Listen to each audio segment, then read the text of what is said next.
आज की रहस्यमयी कहानी पर। कभी कभी ऐसी चीज़ें हो जाती हैं इस दुनिया में जिस पर यकीन करना बेहद मुश्किल काम होता है।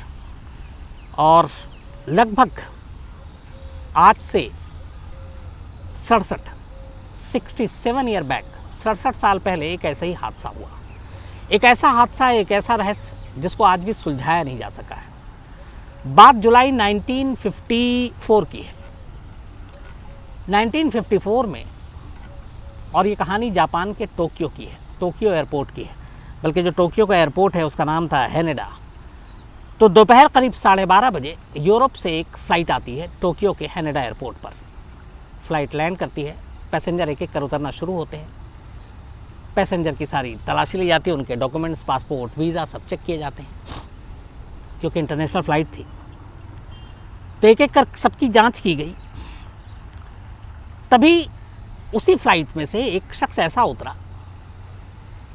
कि हैनेडा एयरपोर्ट के जो काम करने वाले कर्मचारी हैं, वहाँ के ऑफिशियल हैं, इमिग्रेशन काउंटर पर एक शख्स का जब पासपोर्ट हाथ में लिया तो वो चौंक उठा। उसको बरसों से एयरपोर्ट पे उसकी ड्यूटी थी और वो डेली सैकड़ों मुसाफिरों को देखता था, उनके पासपोर्ट देखता था, वीज़ा देखता था। तो अपने काम में वो माहिर भी था, कोई नौसिखिया नहीं था। लेकिन उस पासपोर्ट को देख के वो उस दिन चौंक गया। उसने वैसा पासपोर्ट इससे पहले कभी नहीं देखा था। जब उसने पासपोर्ट को खोला और सब कुछ देखा तो वो और चौंका। उस पासपोर्ट पे जिस देश का नाम था, उस देश के बारे में उसने कभी सुना ही नहीं था। अब ऐसा नहीं है, बहुत सारे ऐसे देश हैं जिसके बारे में शायद हम आप भी, क्योंकि दुनिया में करीब 200 के आसपास, और यूएन से जो एफिलेटेड हैं वो 195 प्लस हैं। तो ज़रूरी नहीं है कि हमें 200 देशों के नाम पता हों, लेकिन कभी ना कभी कुछ ना कुछ पढ़ते लिखते हैं तो कुछ पता चलता रहता है। तो उसका जब पासपोर्ट देखा तो उस पासपोर्ट पे लिखा हुआ था टॉरेंट, TORED। तो उस अफसर इमिग्रेशन काउंटर पे वो चौंका और उसने पासपोर्ट देखने के बाद कि ये कौन सा देश है, इससे पहले कभी उसने देखा नहीं। फिर भी लगा कि उसकी शायद जानकारी कम हो। उसने वर्ल्ड मैप उठाया, जो इन लोगों के पास सारे कंट्री के नाम और सारी चीज़ें होती हैं वो देखना शुरू किया। अब पूरे वर्ल्ड मैप में टॉरेंट नाम का कोई देश ही नहीं मिला। वो बड़ा परेशान। फिर उसने पूछा उससे कि आप कहाँ से आए? तो उसने कहा टॉरेंट से आया। तो उसने कहा कि पर ये तो कहीं मैप में भी नहीं है ये देश। तो उसने कहा मुझे नहीं मालूम, पर मैं तो वहीं से आया और ये मेरा पासपोर्ट है, ये मेरा वीज़ा है। फिर उसने कहा कि मैं इससे पहले यूरोप के कई देशों से होकर आ रहा हूँ और आप मेरा पासपोर्ट चेक कर लीजिए। अब उस अधिकारी ने फिर से पासपोर्ट चेक किया और उसमें वाकई देखा, उसने यूरोप के कई देश के अलग अलग वीज़ा थे उस पर, और बाकायदा उसमें इमिग्रेशन आने और जाने की सारी मोहरें थी, और वो सारी रियल और ओरिजिनल थी। जो वीज़ा थी वो भी ओरिजिनल थी। लेकिन ये सारी चीज़ें देखने के बावजूद उस अधिकारी के मन में ये था कि आखिर उसने इस देश का कभी इससे पहले नाम सुना है कि क्यों नहीं सुना। उसे उस पर फिर भी शक होता है। उसके बाद वो उससे पूछता है कि अच्छा, आप जापान आने का अपना मकसद बताइए। तो शख्स कहता है कि मुझे जापान में एक बिज़नेस के सिलसिले में आया हूँ और इस कंपनी के कुछ लोगों से मेरी मुलाकात है। कंपनी का नाम बताता है और फिर उस होटल का नाम बताता है जहाँ उसने ऑलरेडी पहले से उसने कहा कि मेरी बुकिंग है, मुझे वहाँ जाकर अभी चेक इन करना है। जब ये सारी जानकारी दे दी लेकिन फिर भी वो अफसर कन्विंस नहीं हुआ, तो उसने अपने सीनियर अफसरों को इसकी खबर दी और बोला कि एक शख्स आया, उसका पासपोर्ट ये है, लेकिन वो देश कहीं मुझे दिखाई नहीं दे रहा दुनिया के नक्शे पर, और अजीब लग रहा है। सुरक्षा अधिकारियों ने कहा कि उसको अलग से लेकर आओ। अब उसको अलग ले जाया गया, उसकी पूरी तलाशी ली गई, उसके सारे सामान की तलाशी ली गई, उसके पासपोर्ट और वीज़ा को देखा गया, और इत्तेफाक से वो वीज़ा भी जो है वो ओरिजिनल निकला। लेकिन मामला आगे रुक रहा है पासपोर्ट पर, क्योंकि उस पर टॉरेंट लिखा हुआ है। और अब टॉरेंट एक या तो काल्पनिक देश है या इस दुनिया में है ही नहीं, तो क्या करें। तो उससे फिर पूछा गया कि ये बताओ कि ये देश तुम्हारा जानते हो? उसने बोला हाँ।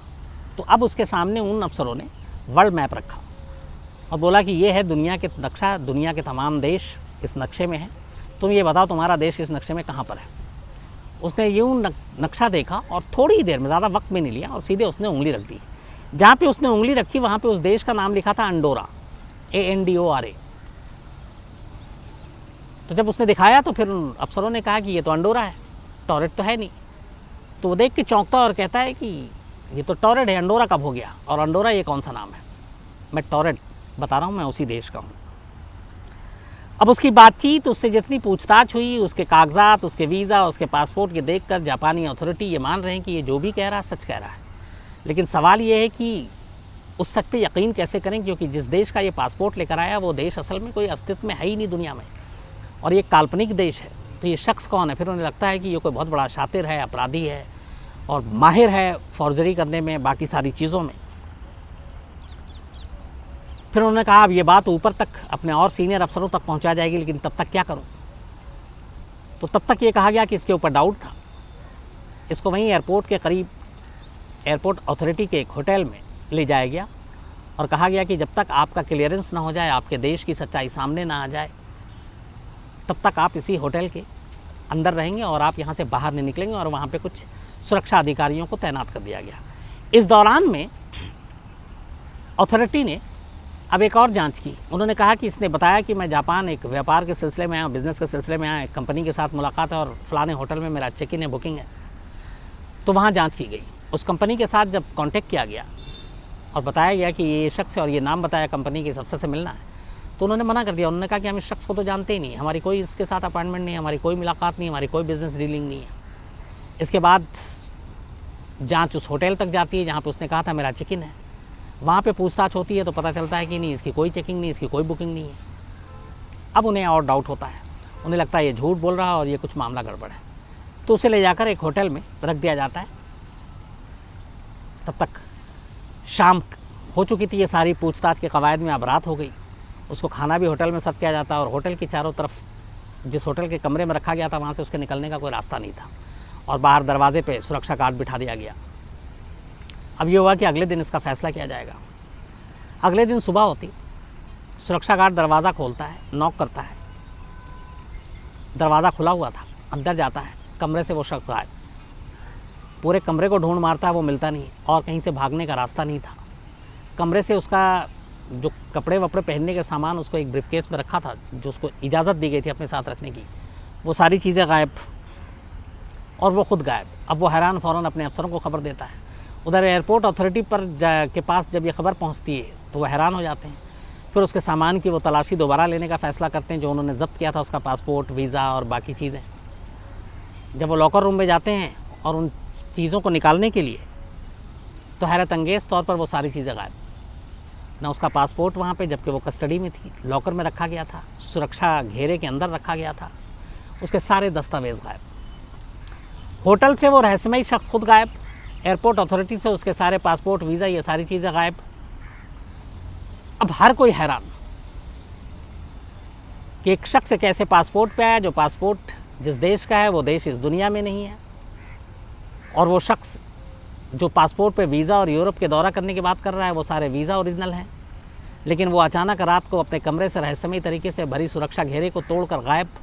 उसका सामान जो उससे भी ज़्यादा महफूज जगह पर रखा गया था वो सारी चीज़ें गायब।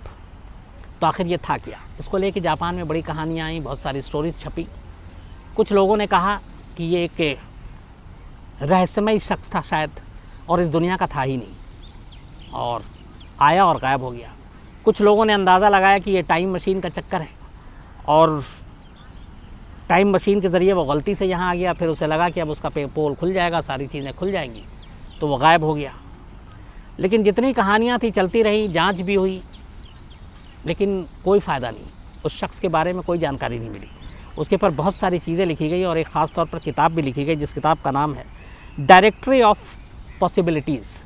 डायरेक्टरी ऑफ पॉसिबिलिटीज़ में इस शख्स के बारे में कि ये क्या क्या हो सकता है, कहाँ से आ सकता है, किसी दूसरे ग्रह से आया, टाइम मशीन की वजह से आया, रहस्यमयी शख्स था, या इसकी असलियत क्या है, टॉरेड नाम के देश का ही पासपोर्ट क्यों था, वो पासपोर्ट कैसे बना, उन सारी चीज़ों के बारे में सारे ऑप्शन इस किताब में लिखे गए। लेकिन कुल मिलाकर कहानी ये है कि आज 67 ईयर्स बीत चुके हैं, 67 साल हो चुके हैं।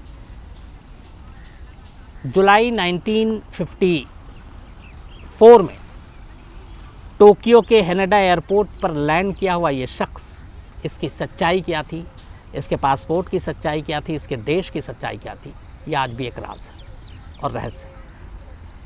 तो अगर आप में से और बहुत सारे लोग इसकी डिटेल जानना चाहते हैं तो जो मैंने आपको बताया कि एक इस पर बुक जो लिखी गई डायरेक्टरी ऑफ पॉसिबिलिटीज़, इसके अलावा और भी कई किताबें हैं, इस वक्त मैं नाम भूल रहा हूँ। और आज भी इस किस्से के चर्चे जापान में लोग करते हैं।